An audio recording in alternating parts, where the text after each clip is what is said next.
আমরা সবাই একটা সুন্দর নারায়ণগঞ্জের স্বপ্ন দেখি। আমরা আশা করি এখানে যারা আছেন তারা অত্যন্ত বস্তুনিষ্ঠ এবং ভালো সাংবাদিকতা করেন, ভালো ভালো পর্যায়ে সাংবাদিকতা করেন, এবং রাজনীতিবিদ যিনি আছেন তিনিও পরিচ্ছন্ন। আসুন আমরা সবাই মিলে সুন্দর একটা নারায়ণগঞ্জ গড়ি সেখানে, এবং হলুদ সাংবাদিক এবং লাল রাজনীতিবিদ যেটা বলবো যেইভাবেই বলেন, এদের কাছ থেকে আমরা সাবধান হই, আমাদের শহরটাকে আমরা সুন্দরভাবে গড়ার জন্য সামনের দিকে এগিয়ে যাই। এই সাংবাদিকতা বিষয়টা, আপনাদের এই পেশাটা কিন্তু জাগ্রত বিষয়।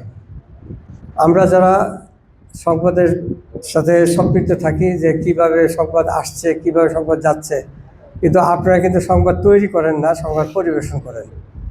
আমাদের যে একটু দ্বিধাদ্বন্দ্ব আসে তখনই যখন দেখা যায় যে ব্যক্তি ইমেজ নষ্ট করার জন্য কিছু কিছু লেখনী আপনাদের মাঝখান থেকে কারো জন্য হয়ে আসে, সেটা মনে হয় যে ইথিক্সের বাইরে যায়।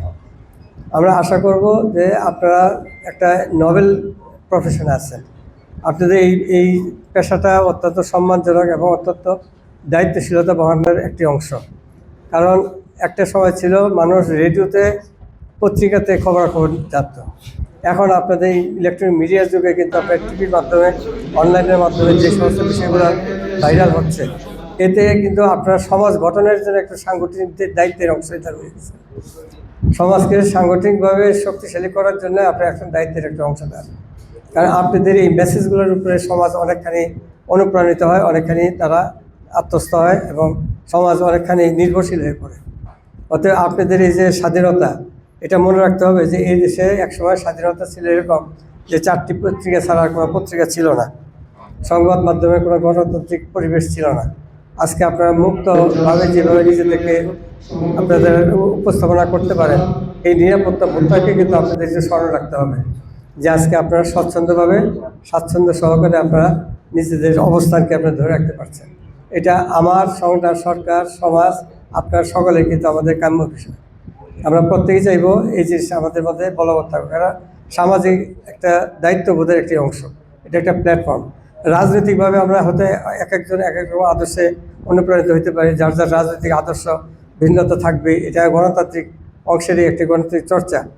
কিন্তু তার মধ্যে এই নয় যে আমি আমার পেশাগত জীবনে আমার নিজের যে ভাবাদর্শ সেটাকে অনুপ্রবেশ করে দেওয়া। আমাকে সেখানে স্বচ্ছতা রাখতে হবে যে আমি এমন একটা দায়িত্বে আছি যে দায়িত্বটা অনেকের সাথে সম্পৃক্ত। এইখানে আমার দায়িত্ববোধ কাজ করবে যাতে কারো কোনো ক্ষতি না হয়, পারলে ভালো করব, না পারলে কোনো ক্ষতি করবো না। এই একটা নীতিগত দিক একটা হাতে রাখা দরকার।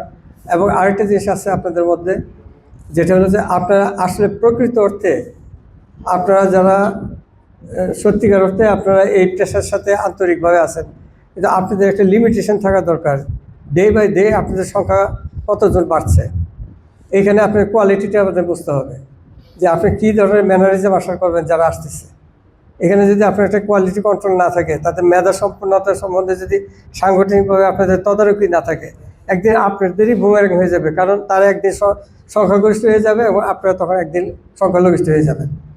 তো এই বিষয়টা আমার মনে হয় অত্যন্ত গুরুত্বপূর্ণ বিষয় যে আপনারা যারা নেতৃত্ব দিচ্ছেন, আপনাদের সাংগঠনিকভাবে নিজেদেরকে সংরক্ষণ করার জন্য কিন্তু আপনাদের এই ব্যবস্থাটা আপনাদের নিয়ে আসা উচিত যে কারা কারা সাংবাদিকতে আসছে। পেশাজীবী হিসেবে সকলের অধিকার আছে পেশাতে অংশগ্রহণ করা, কিন্তু এমন পেশাদার হওয়া উচিত না যে পেশাকে খেয়ে ফেলবে।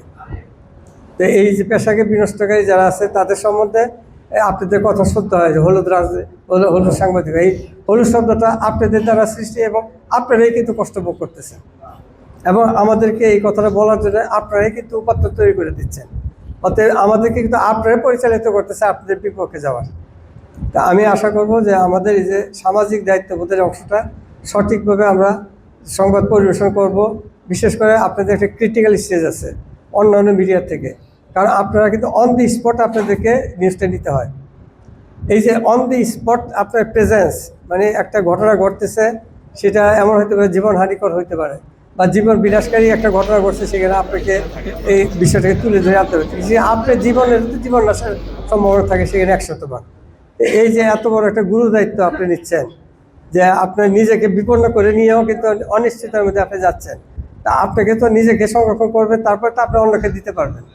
তো অতএব এই ব্যাপারটা আপনাদের সজাগ থাকতে হবে।